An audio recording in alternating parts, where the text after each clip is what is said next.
For my interview, I consulted with a teacher at my favorite middle school in Illinois. Happened to be Sandwich Middle School. The interviewee, Mr. Charles Rhodes, teaches 8th grade mathematics, of which one section is the AT group of students that are taking Algebra 1. For the last 2 years, the Algebra 1 students have transitioned to a flipped environment. That is, their homework is to watch a YouTube of Mr. Rhodes instruct the next day's assignment, and classroom time is now allocated to getting the problem sets done for that particular section. Let me start with this principle. The definition of technology is something that is delivered or developed or invented to be used as a tool which will either make the work at hand, that is a job, easier or more streamlined or even more productive. When it comes to education, though, we insinuate that students will comprehend information faster and better. I believe that there are cognitive divides in age groupings as well as individuals. After all, that is why we have pre-elementary, middle, junior high, and lastly high schools. Even with this being said, some tech will be cool this year, but boring and out of date the next.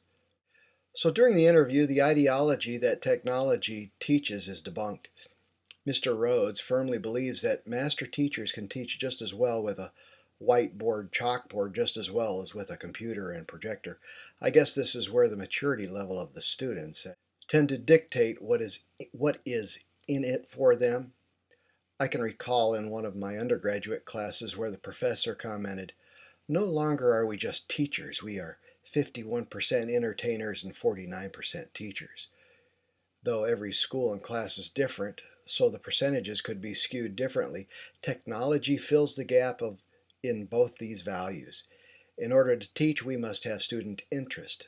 Technology inspires some of this interest value.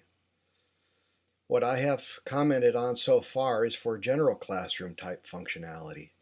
However, when I queried Mr. Rhodes about the flipped classroom, even he admitted that students that won't do their homework in a conventional classroom would not watch the instructional video before class anyway. So what gives? Is it student apathy, or what's in it for me syndrome, or even the what's the use ideology, as if the student is predestined to be lazy? It could be that the education is low on the totem pole, that is, home life of the student might just be in shambles. Why is this important? Let me rephrase the question a little. What is the purpose of education anyway? Ultimately, it is to produce a quality citizen, recalling the dialogue from Gerald Gutek, 1995, in his book A History of the Western Educational Experience. The vision of our forefathers, or our founding fathers, particularly Thomas Jefferson, is that in a republic we need to have a citizenry able to make sound decisions for the well-being of our society. This, of course, would mean that we, the people, will elect representatives that will have the best interests of the populace at hand. So on one hand, we are looking out for the longevity of our country, while on the other hand, we are training future inventors, entrepreneurs, and service personnel. Did it change your views or ideas about education technology or education? Not really. Considering the age grade level of the students, we are placing more readily available information in the hands of our students. I like to consider an implication from Shelley, Cashman, Gunter, and Gunter, 2008.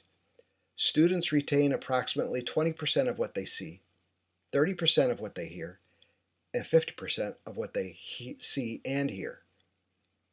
However, if we include an added benefit of interaction, and that is what technology can bring to the classroom, we can foresee a total advantage of up to 80% comprehension. I don't want to say that students will be students, as this is an all-encompassing catchphrase for que sera, sera. So back to the ambiguity of the percentage banter. We, as teachers, are also counselors, cheerleaders, disciplinarians, and inspirers. We need to be master teachers, able to enthuse and motivate students to want to learn for the thrill of understanding more of God's wonderful kingdom. Thank you for watching.